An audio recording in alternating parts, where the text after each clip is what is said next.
Саламатсыңарбы достор? Бүгүнкү күнү Көгүлтүр деңизинин аймагында жакшынакай тоо кенчилердин спартакиадасы өтүп жатат. Бул жерде мини футбол боюнча таймаш башталды. Балдарга баарына кааларыбыз ийгилик. Күч биримдикте эң кыйындары жеңет.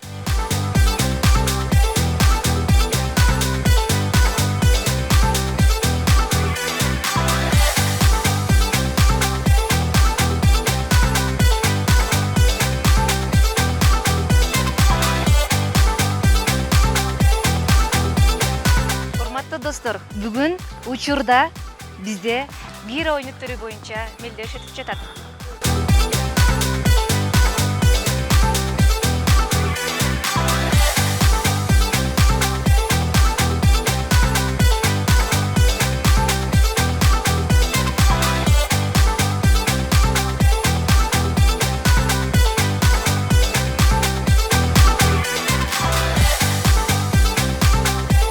Урматтуу кесиптештер, өзүңүздөр көрүп тургандай, 7-чи спартакиада кызуу уланууда. Азыркы этапта волейбол боюнча эркектер арасы таймашуу болуп жатат. Бир аздан кийин кыз келиндер арасында башталмакчы. Баарыңыздарга ийгилик.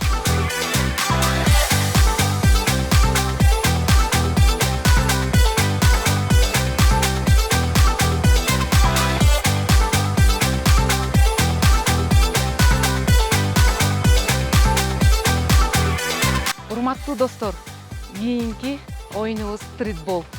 Стритболго көңүлүңүздү буруңуздар.